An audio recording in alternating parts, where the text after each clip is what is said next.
what we're seeing, a divine conspiracy. That you, an angel of it, could somehow fall for me. You'll always be love's great martyr, and I'll be the flattered.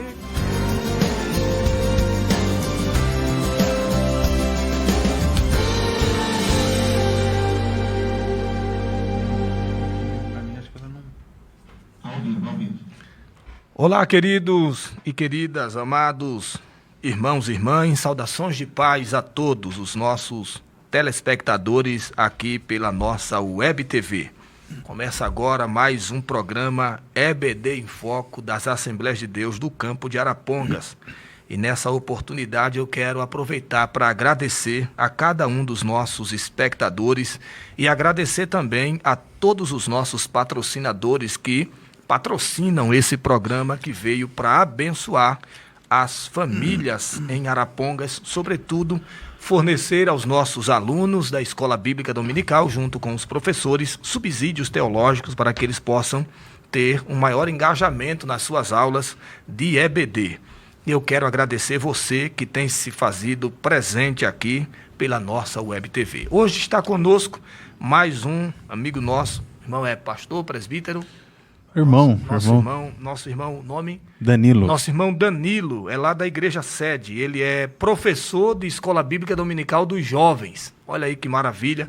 Semana passada esteve conosco o pastor Rones e o pastor Jonatas, que também são professores de Escola Bíblica Dominical. Então, todas as semanas, nos sábados, nós iremos trazer algum pastor, algum amigo nosso, irmão, para estar aqui colaborando com os nossos estudos da Escola Bíblica Dominical. E hoje está com a gente nosso irmão Danilo, que vai agora se apresentar. Deus abençoe, Danilo, seja bem-vindo, Pai do Senhor. Fica à vontade. A paz do Senhor a todos, né? Desde já quero agradecer aqui a oportunidade de poder estar contribuindo de alguma forma para esse momento tão especial e, ao mesmo tempo, compartilhar aí algumas preciosidades da palavra de Deus com cada um de vocês. Desde já agradeço a oportunidade e parabenizo por esse trabalho tão importante, né, de poder promover a educação cristã à Igreja do Senhor Jesus, e estamos juntos aí para poder contribuir nessa tarde.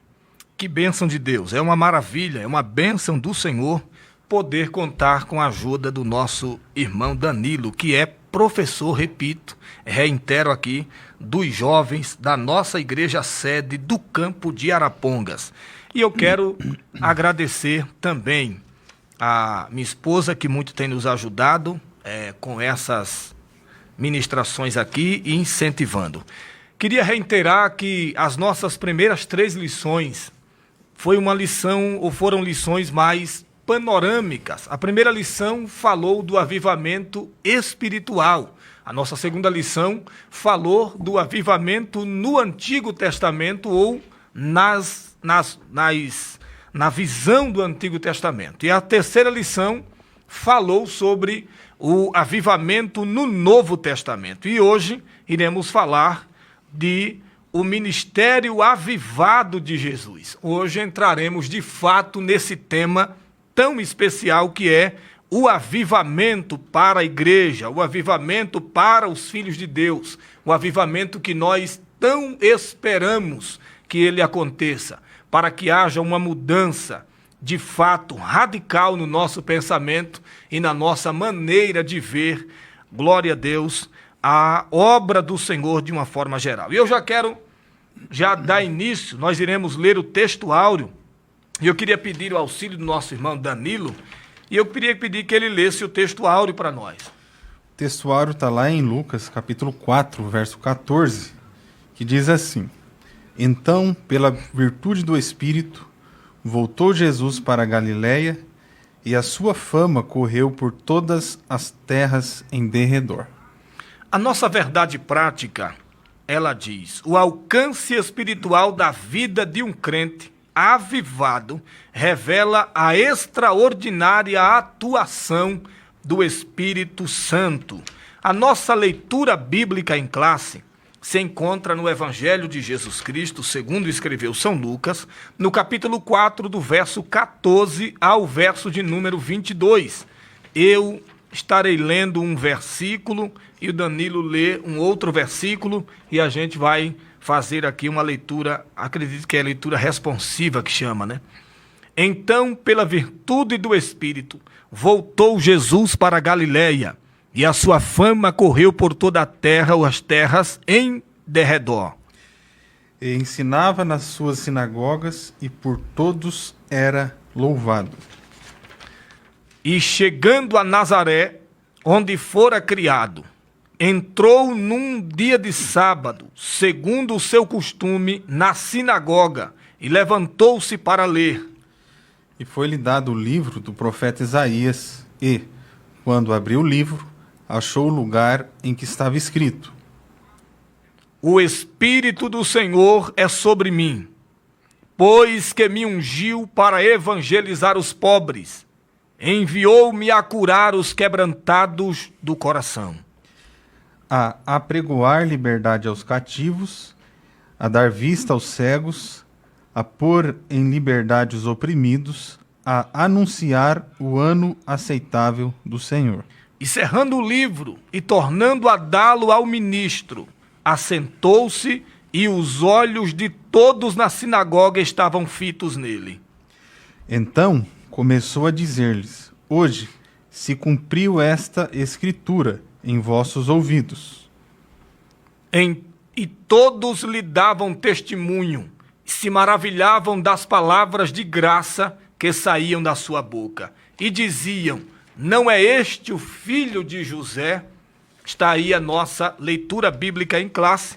E a lição de hoje, ela tem como objetivo principal, são 3 objetivos. O primeiro objetivo dessa lição é apresentar Jesus Cristo e a pessoa do Espírito Santo.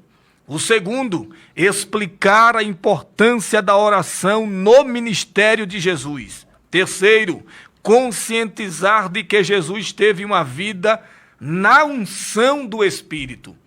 Que bênção de Deus. Eu já quero dar a oportunidade para que o nosso professor, irmão Danilo, possa discorrer na nossa lição. E o nosso irmão Danilo está com a oportunidade para já discorrer na lição de número 4. Está com o senhor. Deus abençoe. Amém. Bom, queridos ouvintes, esse tipo de programa, né, onde nós estamos aqui expondo as lições das nossas escolas dominicais, são muito importantes, principalmente para os nossos queridos professores, né? Como bem disse aqui o nosso querido professor também, é o tipo de programa que geralmente desenvolve, cria certos tipos de criatividades na mente das pessoas que dão aulas, né, nas nossas escolas dominicais. E a nossa principal intenção aqui é justamente isso, né? Poder promover recursos, recursos teológicos para que os nossos professores estejam aí preparados através desses cursos para poder expor a palavra do nosso Deus. E nós estamos aqui na lição de número 4, né? E essa lição de número 4, a primeira coisa que nós devemos nos atentar com relação a ela é acerca do seu tema central, né? É uma lição que tem um tema central. E o tema central dessa lição tem a ver com o ministério avivado de Jesus, né? É válido fazer esse tipo de ponderação, por quê? Porque no ato de desenvolver aí os nossos estudos para poder amanhã, né, transmitir uma boa aula, né, para a igreja, servir a igreja através de uma boa aula, é bom a gente se centralizar no tema e a partir desse tema centralizado a gente poder se discorrer sobre os assuntos. Às vezes a gente tende a escolher alguns textos bíblicos, alguns temas, e sem perceber de forma inconsciente a gente acaba se distanciando, né, do tema ali sugerido e os ouvintes acabam ficando meio que perdidos dentro daquilo que está sendo sugerido pela lição. E a partir dessa perspectiva inicial, onde a centralidade do tema da nossa lição vai ser abordado, nós vamos ver através dessa lição o quanto a presença do Espírito Santo, né, a presença do Espírito de Deus sempre foi algo muito recorrente na vida e dentro do próprio ministério de Jesus, né? O Espírito Santo ele vai estar presente, ao mesmo tempo ele vai estar trabalhando, ele vai estar se movendo. E a partir dos pontos aqui abordados dentro da nossa lição de número 4, a gente, conforme for desenvolvendo aqui as explanações, a gente vai destacar vários pontos de vista que são bastante interessantes, enfatizando isso, que durante os 33 anos de Jesus aqui neste mundo, os seus 3 anos e meio de ministério, a presença do Espírito Santo foi real no ministério de Jesus, e essa presença encheu o Senhor Jesus Cristo, o Filho de Deus, de uma forma tão significativa que o Espírito Santo sempre esteve presente e se movimentando dentro do ministério de Jesus. É uma maravilha. Essa presença ela é de total importância, porque eu fui questionado e uma pessoa me interpelou dizendo por que Jesus necessitou de que a presença do Espírito Santo estivesse com ele, sendo Jesus Deus. Ora, uma pergunta, ao meu ver... Complexa, né? Complexa, mas... Eu vou usar um termo leve, mas... essa é complexa, mas é um pouco infantil, porque quando a gente estuda a humanidade de Jesus, Oscar Cullmann é um grande escritor, no meio acadêmico, ele diz que é preciso que as pessoas, ao fazer interpelações, estudem sempre os dois lados da situação que está à sua frente. Então, Jesus, ele é Deus, sempre foi Deus, mas veio à Terra como homem, e esteve aqui como homem. Então, como homem, precisou abdicar das suas prerrogativas de Deus e incorporar prerrogativas humanas, e uma delas era justamente a necessidade de ser cheio do Espírito para que tivesse capacidade espiritual de suportar o que suportou. Caso contrário, não teria suportado. Caso contrário, não teria chegado até o final, porque, repito, humanamente falando, ele veio como homem, esteve entre nós como homem, e como homem a Bíblia prova de forma clara. Sentiu sede, sentiu fome, sentiu as necessidades mais básicas que um ser humano comum sente. Então, veja que a importância do Espírito Santo vir na vida de Jesus se apresenta justamente no ato da sua tentação. Quando Jesus foi tentado, o diabo o tentou interpelar várias vezes para que ele pegasse novamente a sua prerrogativa de Deus e abandonasse a prerrogativa de homem, para que Jesus perdesse o seu propósito de ter vindo. Então, se Jesus tivesse feito aquilo, muito provavelmente nós não estaríamos aqui, porque Jesus não teria cumprido o seu intento. Jesus teria largado, abandonado. Como homem, ele questionou, ele disse: Deus, por que me abandonaste? Por que me deixaste? Quando ele percebe que havia interpelado o Pai, ele diz: todavia não seja feita a minha vontade como homem, mas seja feita a sua vontade como Deus. É justamente isso. Nosso pastor, nosso irmão pode continuar. É interessante, né? Para os irmãos velhos, os irmãos que estão aí sintonizados com a gente, o quanto esse tipo de assunto, né, nos leva a tecer vários tipos de ideias, né? Sim. A gente começa falando sobre o tema da nossa lição e agora o nosso querido professor já se descorreu por algo que vai, de certa forma, germinar novas ideias para que os professores amanhã possam aí ter recursos para poder dar as suas aulas.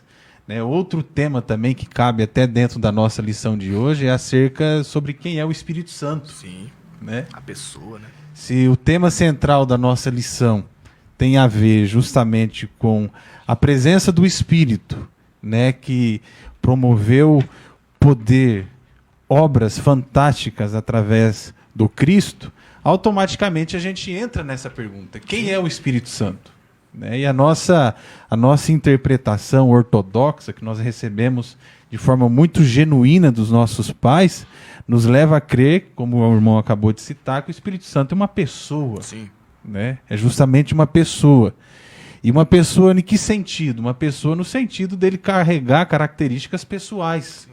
Quando você olha para o texto bíblico, você vê o Espírito Santo falando, você vê o Espírito Santo consolando, você vai ver o Espírito Santo trabalhando de uma forma muito pessoal na comunhão entre os irmãos ali na igreja de Atos.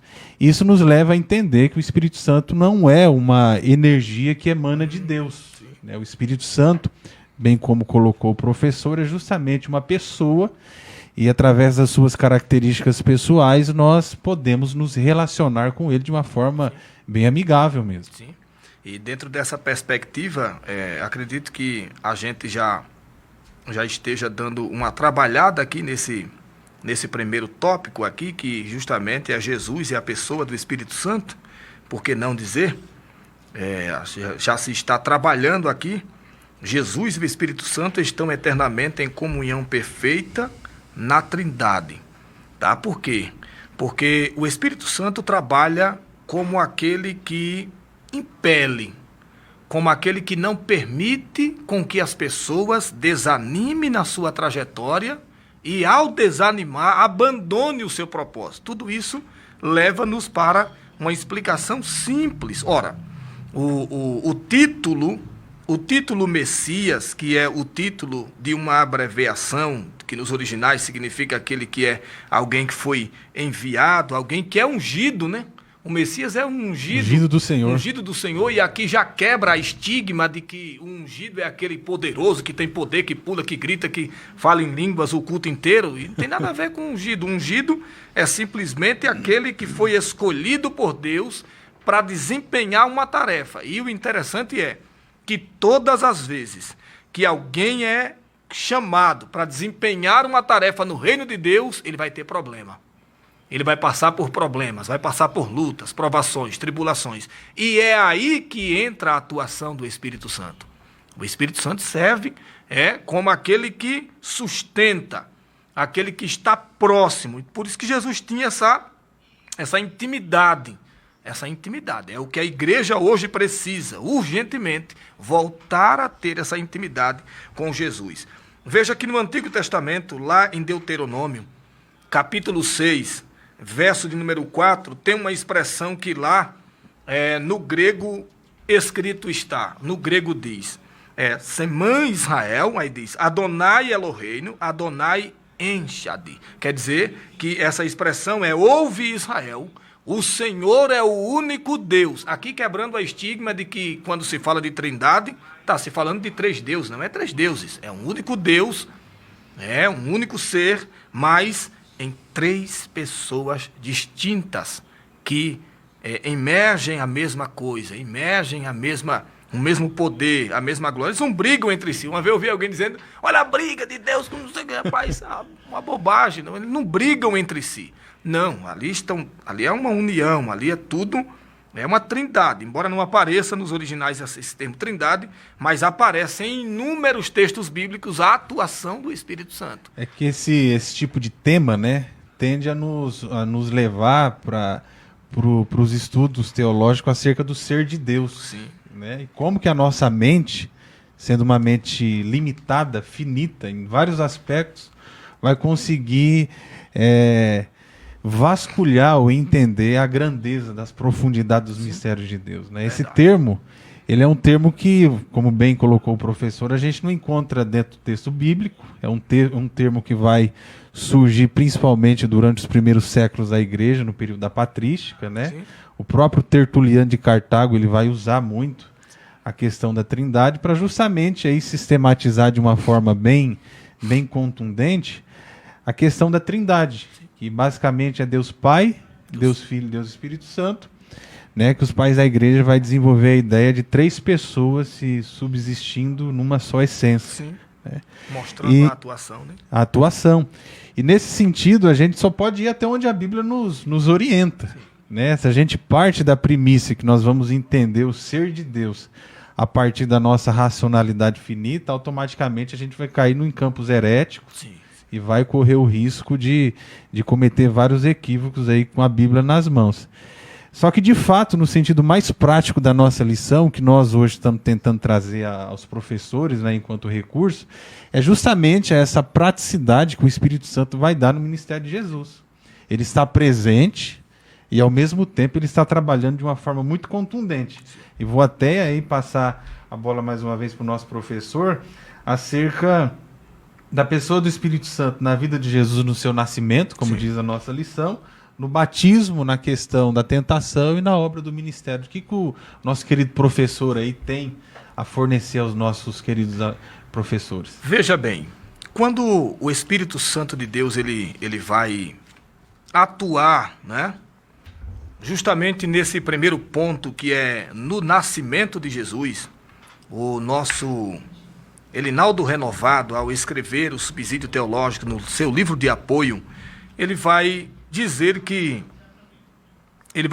antes de Jesus nascer, o anjo Gabriel ele foi anunciar a Maria, e essa recebe com grande espanto a notícia de que geraria uma criança, pois ela era virgem, e as mulheres virgens, não podiam ter relacionamento algum sem que antes fosse, acho que o termo correto é desposada pelo marido, fosse casada. Então ela recebe com grande espanto. A primeira atuação no nascimento de Jesus está justamente dentro da nossa lição, no convencer a Maria de que ela podia ficar tranquila, porque o que seria gerado nela era uma ação direta de Deus para avivamento da humanidade. Olha que coisa interessante. O escritor Norman Geisler, na sua Teologia Sistemática, ele vai justamente falar sobre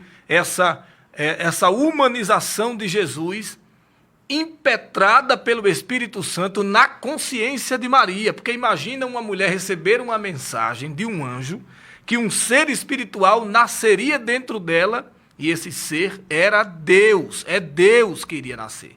Então, essa mulher ela ficou pasmada, ela ficou espantada, e aí entrou justamente aqui a atuação do Espírito Santo. Ele entra no nascimento para convencer Maria de que ela podia ficar tranquila. Essa é a primeira parte em que nós podemos aqui discorrer. Aí diz que aqui também nós vemos o papel do Espírito Santo como o executor divino do ministério de Jesus dentro da perspectiva da encarnação. Como eu já havia dito, isso acontece sobre a virtude do Espírito do Senhor, que tornou o Emanuel. Isso significa, tornou ele ser, ou fez com que ele fosse Deus conosco. Uma vez mais que lá no Éden, eu queria frisar isso aqui, quando o homem peca no Éden, e eu tenho que ir aqui, seria muito rápido, mas quando o homem peca no Éden, ele se distancia de Deus, e os elementos do texto, lá do Gênesis, colocado para nós como igreja, mostra de forma clara que esse Emanuel não era mais Deus conosco. A porta da intimidade havia se fechado no jardim. Existiam anjos que guardavam os portais do jardim. E dentro do jardim, ao redor da árvore da vida, duas espadas. E elas ninguém as segurava. Uma espada que ficava rodeando aquela árvore e ninguém podia segurar aquela espada. Numa interpretação bem simples e comum até, aquela espada é o símbolo do próprio Deus. A árvore da vida é o símbolo de Cristo, que agora estava privado à humanidade. Então, no nascimento de Jesus, o Espírito Santo, uma vez mais, reverbera o tema que o Emanuel é, uma vez mais, Deus conosco na terra. Aqui inicia-se, mais uma vez, a intimidade de Jesus para com a humanidade, trazendo a ela, de fato, o avivamento de que ela necessitava, que era o ressurgimento, o reavivar, o fazer levantar, o fazer ressurgir. E isso é muito interessante. Nós vamos para a parte B desse texto, e eu queria que o nosso professor também falasse sobre a obra do Espírito Santo no ato do batismo de Jesus. Por favor. É muito interessante, né, abordar esse tipo de assunto, né, porque a gente vai falando, desenvolvendo e as ideias vão brotando, né, na mente. E aqui no batismo de Jesus, mais uma vez, a gente tem uma prova nítida, né, da presença, né, e da obra do Espírito Santo aí na vida e no ministério de Jesus. Por exemplo, o texto nos diz lá em Mateus capítulo 3, a partir do versículo 16, que antes de iniciar o seu ministério na Galiléia, Jesus submeteu-se ao batismo de João, no Rio Jordão. Ao sair da água, viu o Espírito de Deus descendo como pomba e vindo sobre ele. E eis que uma voz dos céus dizia: Este é meu filho amado, em quem me comprazo. Era uma manifestação indubitável da Santíssima Trindade, o Pai declarando Jesus como seu filho amado, né? Santo. O ministério de Jesus causou impacto sobre o seu povo, os judeus. Aqui na questão do batismo, né, de Jesus, o que fica de fato aqui muito refletido através dessa experiência de Cristo, é possível perceber através da palavra epifania. Essa palavra epifania é uma palavra que vem do grego, da palavra epifanes, e ela significa basicamente o seguinte: ela significa manifestação, né? Então você tem o Cristo lá sendo batizado pelo João, e enquanto o Cristo está sendo batizado, você vê a primeira pessoa da Trindade, Deus Pai, sim, e a terceira pessoa da Trindade, Deus Espírito, se manifestando, né, de uma forma bem poderosa ali no batismo de Jesus. E quando a gente olha justamente essa manifestação, essa epifania, tanto de Deus Pai como Deus Espírito, ressaltando a ideia da Trindade, nós vemos o que aqui? Uma celebração, né, de Deus Pai e Deus Espírito com relação ao rito batismal do Cristo, que está ali se submetendo ao batismo. E isso é muito interessante, porque isso aborda o quê? A questão da Trindade, mais uma vez está sendo ressaltada, né? Isso vai abordar a questão da humildade de Jesus também, ao se colocar nessa situação. E isso ressalta mais uma vez o tema central da lição que nós estamos desenvolvendo, a presença do Espírito enquanto pessoa, né? Enquanto pessoa atuando no ministério de Jesus de uma forma muito significativa também. Isso é muito interessante e serve aí para todos os professores que vão dar aula amanhã. Pois é, caro professor, caros alunos, todas as vezes em que alguém pedir a vocês a razão desse termo Trindade ser utilizado, é apenas para termos de praticidade. Na verdade, esse texto de Mateus, do capítulo 3, 16 e 17, mostra de forma clara a atuação da Santíssima Trindade. É só contar, 1, 2, 3, você, né? É só para termos práticos. Eu não entendo, às vezes, porque há tanto barulho dentro desse tema e dentro desse assunto, dentro dessa perspectiva. Eu sei que o assunto é muito mais complexo, a gente não tem muito tempo para trazer tanta complexidade aqui e explicá-las, mas, como o nosso professor falou, e falou muito bem, aqui está de forma clara, específica, detalhada, o aparecimento da Santíssima Trindade, a atuação dos três. Eu acho que esse tema ele se torna um tanto meio que difícil, né? Sendo resultado aí de muitas interpretações erradas pela falta de humildade mesmo do coração humano. Sim. Né? Porque como a gente tem se descorrido desde o início, a gente tem que olhar para o texto bíblico e entender os limites que ele nos impõe. Sim. Né? A gente não tem que elaborar respostas, né, fora de contexto, sem significado, para poder tentar descrever o que a gente não tem capacidade enquanto seres humanos. E o que a Bíblia relata, está relatado, a gente só vai onde a gente pode. E partindo dessa premissa, eu acredito que a nossa fé se torna uma fé muito mais saudável também. Sim, sem sombra de dúvidas. Agora a gente vai dar uma avançada, vamos mais para frente, já são 17 horas e 36 minutos e eu preciso extrair mais coisas aqui para os nossos professores junto com o nosso professor. E a gente, dando uma caminhada na nossa lição, a gente vai ver o Espírito Santo atuando no ministério de Jesus. E aí a gente tem Jesus ungido pelo Espírito Santo. Jesus ungido pelo Espírito Santo. E aí eu trago agora o que eu estava comentando em off com o nosso professor, acerca da banalização do termo unção.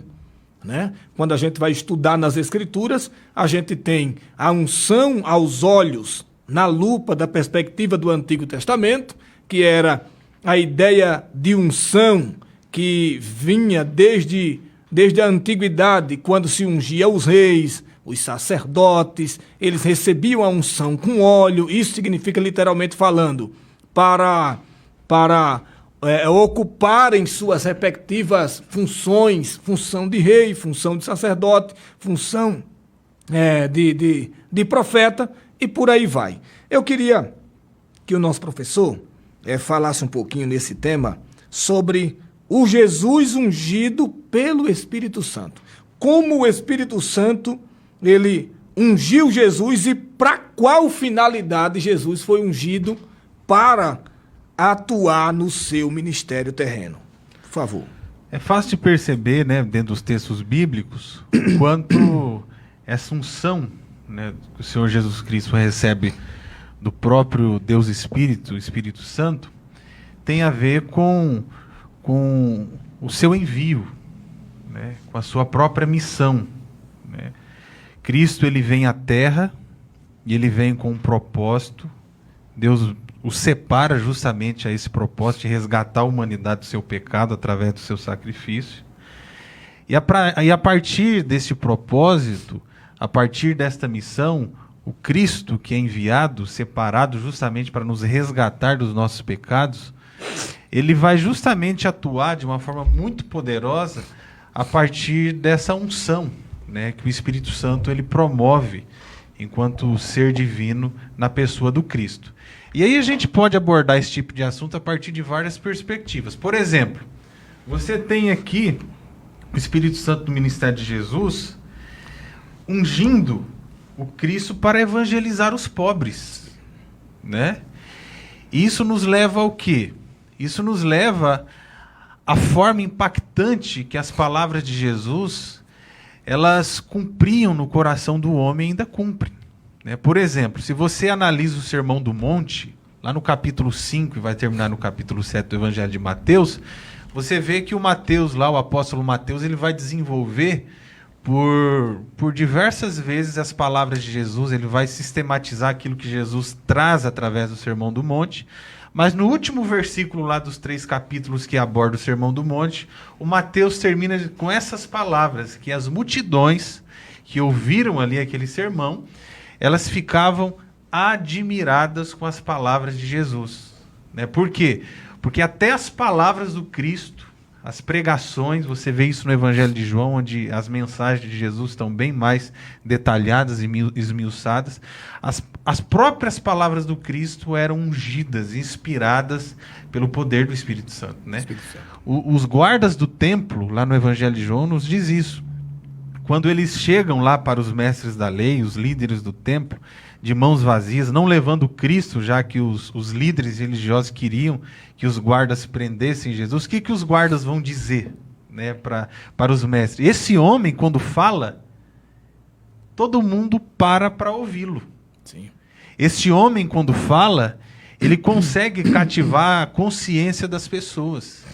Então, as palavras de Jesus eram palavras muito significativas e você vê a unção do Espírito Santo nesse processo de separação para essa missão, para esse propósito, até nas suas mensagens. As palavras de Jesus tinham uma autoridade fantástica, tudo proveniente do quê? Dessa unção, né? Desse poder que o Espírito Santo ele promovia na pessoa do Cristo e em suas palavras. Não só isso, mas também em todas as curas, em todos os sinais, prodígios e maravilhas. É verdade, é justamente a unção que quebra e rompe com qualquer tipo de jugo.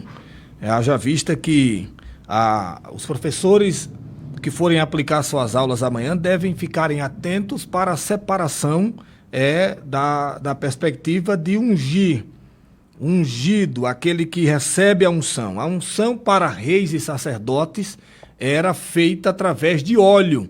A unção para profetas, ela era dada pelo próprio Deus. Não se ungia profetas com óleo no Antigo Testamento. A unção de profetas é a mesma unção que foi impetrada em Jesus. Foi dada por Deus. O derramamento do Espírito que o encorajou. Em primeiro ponto, como já disse o nosso professor, a evangelizar os pobres. E pasmem, Jesus viu aqui uma oportunidade ímpar e singular que todo bom missionário tem que ver. Observar as oportunidades para entrar em um campo que ninguém queria entrar.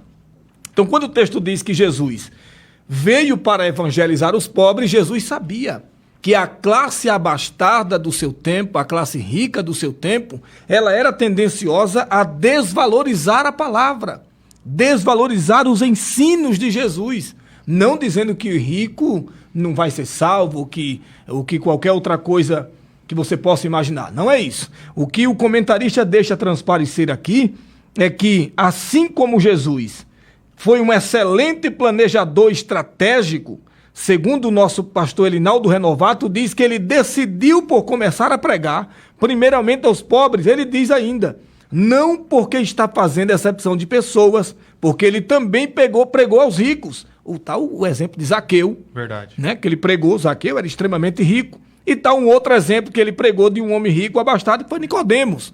Então Jesus também pregou aos ricos, mas ele percebeu que quando ele recebe a unção do Espírito, ele viu que a classe marginalizada, que os pobres nessa época eram uma classe marginalizada, não tinha ninguém por eles. Então o Espírito Santo primeiro o impele para evangelizar aos pobres. Isso é uma interpelação do Espírito. E outro detalhe interessante, até pegando o gancho aí pelo que o professor nos trouxe, tem a ver com uma expressão muito recorrente, né, de Jesus Cristo. Dentro das suas mensagens, quando você lê os evangelhos, você vê que Jesus sempre vai usar a expressão: vocês ouviram o que lhes foi lhe dito, né? Jesus, de forma muito repetida, recorrente, ele vai usar essa expressão. E a pergunta que fica é a seguinte: o porquê que Jesus usava essa expressão de forma recorrente? Jesus, quando usa aí essa expressão, ele está se referindo principalmente à tradição judaica, né? Durante, por exemplo, o período intertestamentário, o período interbíblico, entre Malaquias e o nascimento de Jesus, os mestres judeus, após o cativeiro babilônico, eles vão olhar para a lei de Moisés e eles vão desenvolver uma série de informações, uma série de argumentos ou formas de vida que eram muito pesadas, e eles vão desenvolver tudo isso e eles vão transmitir para quem? Para os judeus da época. Sim. Então, quando Jesus diz, vocês ouviram o que foi lhes dito, ele está se referindo basicamente ao que é essa tradição judaica, que com os seus comentários, com as suas formas de vida a partir da lei de Moisés, vai impor certos tipos de fardos às pessoas.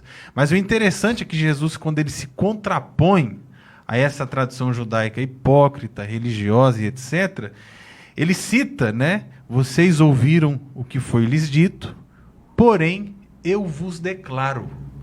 E quando ele traz o porém vos declaro, o que ele está fazendo ali? Sobre a autoridade da unção do Espírito Santo nas suas palavras, ele está colocando a palavra que ele pregava, as mensagens que ele pregava, acima, sim, com toda a autoridade, acima da tradição judaica, daquilo que os homens ensinavam a partir dos seus meios de interpretação. Então a unção do Espírito foi muito forte nas palavras de Jesus, e isso também é válido comentar. Eu acho interessante, uma argumentação extremamente interessante do nosso professor, porque fica muito evidente que o Espírito Santo, ao impelir Jesus aos pobres, também o impele a curar os quebrantados de coração. E quebrantado de coração aqui é justamente aqueles que têm um declínio maior para a humildade, aqueles que têm humildade, aqueles que não permitem que a soberba permeie o seu coração. E aqui o Espírito Santo está tirando justamente Jesus da perspectiva dos fariseus, dos escribas, dos saduceus, que eram extremamente sarcásticos, extremamente... eu vou usar esse termo aqui, acho que é meticuloso, aquelas pessoas que se achavam o dono da cocada preta, o último gole de Coca-Cola. Não, eu sou o líder aqui da sinagoga X, da sinagoga A. Quem é esse? Que não tem riqueza alguma, pobre, um homem de Nazaré, usando chinela de dedo, seja lá o que for. E Jesus vem em primeiro lugar, olha que coisa incrível, para evangelizar pobre. Aí depois vem para curar os quebrantados de coração, para dizer aos quebrantados de coração, é assim que Deus os quer, coração quebrantado, humilde, que não se ensoberbece com a letra, porque nessa época de Jesus aqui, valia mais a letra, pobre aqui não tinha vez, tá? Pessoas que se flagelavam não tinha vez, pessoas que se martirizavam não tinha vez, então aqui prevalecia o fortão, aquele que era o bom, o que se achava melhor que todo mundo. E em terceiro lugar, ou na verdade em primeiro, segundo, terceiro, em terceiro lugar, ele veio para pregoar liberdade aos cativos. E é aqui, professor, que a gente encontra algo extraordinário.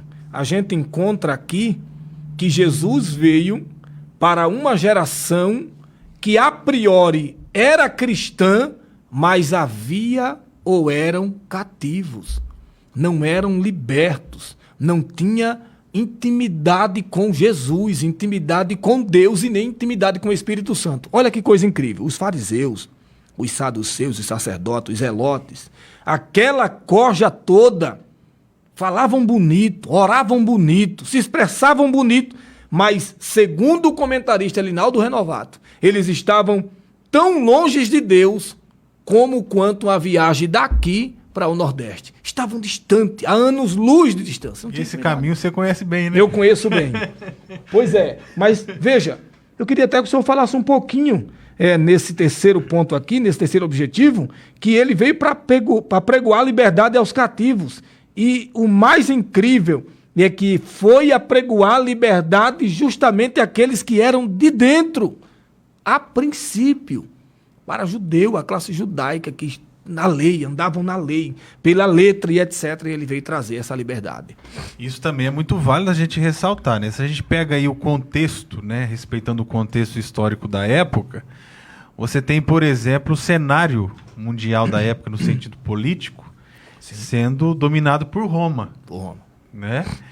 E Roma, dentro de uma nação imperial da época, era movida pelo paganismo, né? Os deuses greco-romanos estavam ali presentes. Os romanos em si eram influenciados pela filosofia da Grécia Antiga, principalmente pelo helenismo. Então, do ponto de vista político, filosófico dos dias de Jesus, Jesus nasce nesse contexto, né? Nesse contexto pagão, idolátrico, mentiroso, com filosofias errôneas. O apóstolo Paulo mesmo vai destacar isso. As questões morais dos dias de Roma eram baixas também, né? A questão da castidade, a questão de moralidade sexual era muito recorrente. Por outro lado, até citando até o exemplo que o professor disse, você tem o cenário político mundial corrompido e a tradição judaica, o judaísmo da época também absolutamente corrompido. Sim. Os fariseus, eles de forma muito detalhada pegavam a lei de Moisés, atavam fardos pesados sobre o povo, né, principalmente sobre aqueles mais frágeis, e eles faziam tudo de errado por baixo dos panos. Sim. Então, quando Jesus vem, ele vem nesse contexto, gente. Ele vem justamente dentro desse contexto, dentro dessas circunstâncias, dentro dessas situações. E aqui eu quero destacar um ponto bem interessante, que é o seguinte. Vocês já perceberam que quando Jesus ele está aqui encarnado entre nós seres humanos, a reação do reino das trevas ela foi uma reação muito mais violenta? Quando você olha para o Antigo Testamento, por exemplo, você vê lá que existem manifestações espirituais das trevas. Existem. Mas quando você entra dentro dos evangelhos, durante o período que Jesus esteve entre a gente, você vê essas manifestações acontecendo de uma forma muito mais intensa. E o que foi isso? Essa unção do Espírito Santo na vida do Cristo, na vida do Messias, era tão nítida e tão forte que o reino das trevas em si, ele vai se movimentar com mais intensidade, tentando frear, né, a obra de Jesus que está sendo promovida pelo Espírito. Por quê? Porque Jesus está trazendo liberdade, aí vem o que você comentou, liberdade aos cativos. Liberdade ao cativo. Maravilha. Eu queria só trazer uma rápida pincelada aqui nesse segundo tópico, para a gente já para o terceiro, nosso horário já está quase dando, Jesus e a oração em seu ministério, e a gente vai pegar aqui somente o tópico em que vai falar sobre Jesus vivendo uma vida de oração. Ora, muitas pessoas querem serem ungidas por Deus, querem pregar com autoridade, cantar com autoridade, porque eu não vou negar. Eu fico esbabacado com tanta técnica que temos, mas pouca unção nas ministrações, nos louvores e etc. Obviamente que eu não vou entrar aqui nessa área para não sair da lição, mas como era que Jesus conseguia fazer o que o nosso professor disse? Como era que Jesus conseguia impressionar apenas ao falar? As pessoas queriam ouvi-lo. As pessoas paravam para escutá-lo. Por quê? Porque ele vivia uma vida reclusa, uma vida de oração, uma vida de renúncia, uma vida de intimidade. E eu queria que o nosso professor desse uma rápida pincelada aqui nesse aspecto para ir para o tópico 3. Esse é outro exemplo também da humildade de Jesus, né? Que mesmo sendo Deus Filho, ele vai utilizar daquilo que nós chamamos de meios de graça, Sim. né? Para poder desenvolver a sua espiritualidade, o seu relacionamento com o Pai e com o próprio Espírito Santo. Dentro da teologia nós temos aí esses meios de graça. Quais são os meios de graça que nós temos para poder desenvolver a nossa fé? Nós temos, por exemplo, a leitura bíblica. A leitura bíblica é um meio de graça onde nós entramos em contato com a palavra inspirada do Pai e através dessa leitura nós somos edificados, né? Nós temos, por exemplo, também o jejum.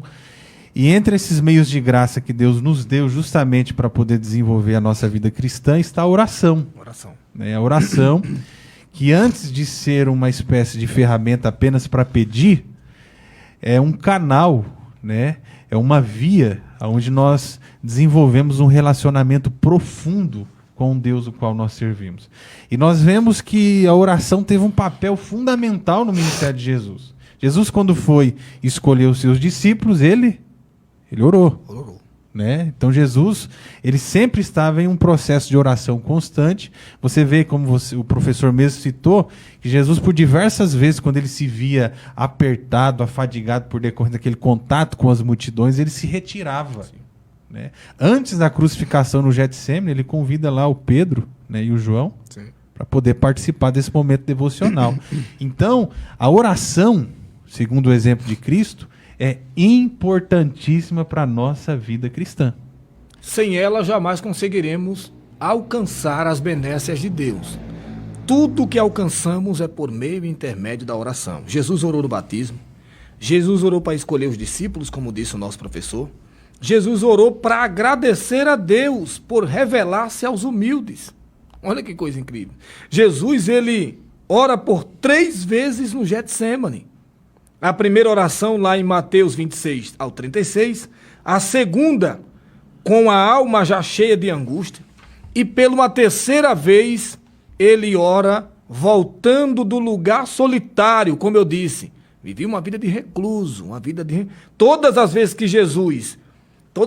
que Jesus sentia-se debilitado, humanamente falando, ele não ia murmurar, reclamar, falar mal do pastor, do dirigente, sei lá de quem for. Ele ia dobrar os joelhos para redobrar as suas forças, ou para recobrar as suas forças, para uma vez mais se sentir-se fortificado. E eu fui interpelado com isso também. Alguém disse, como é que pode o cara ser Deus e foi lá orar? Repito, tudo que Jesus fez dentro das necessidades humanas, fez como homem. Os estudiosos dizem que um dos únicos milagres que Jesus operou e utilizou-se da prerrogativa de Deus foi acalmando a tempestade, porque ali não tinha como ser diferente, tá? Por uma série de fatores que a gente não vai falar aqui em modo tempo. Mas foi o único. Mas os demais, ele foi muito hábil em dizer que milagres, obras maiores vocês farão. Eu fiz, mas vocês podem fazer obras muito maiores do que essa. Então, olha a humildade.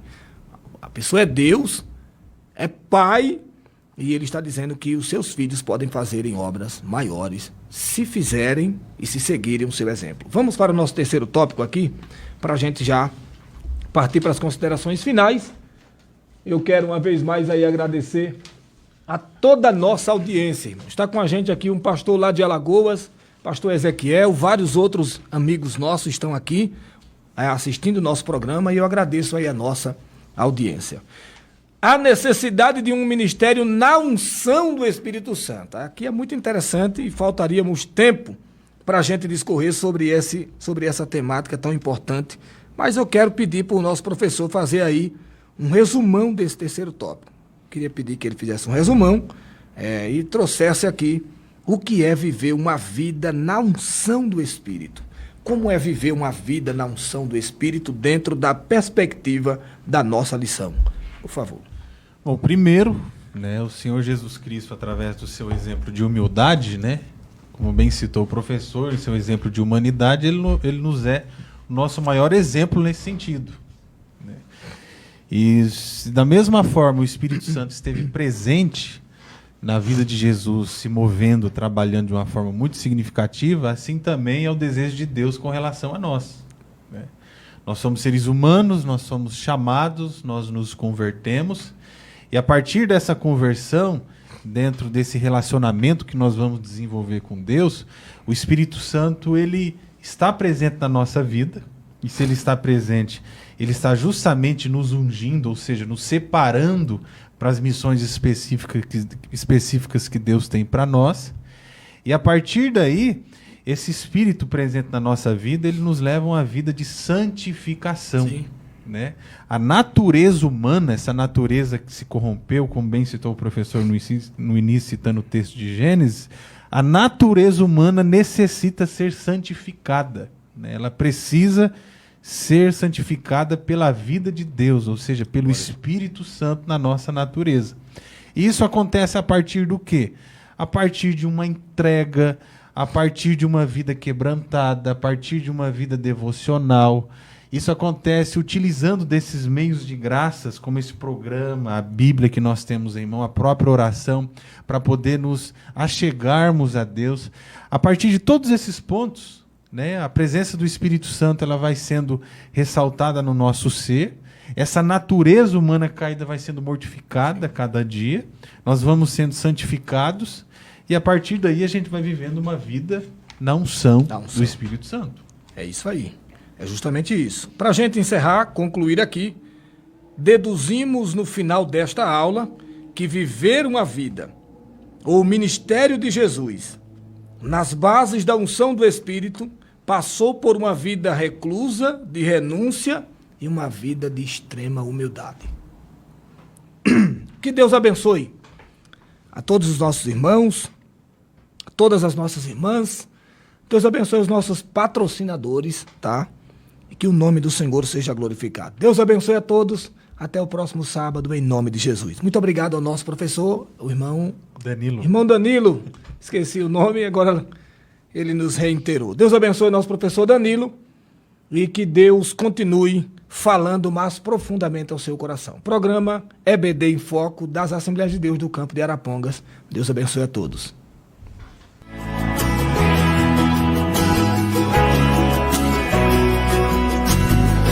There's more here than what we're seeing, a divine conspiracy.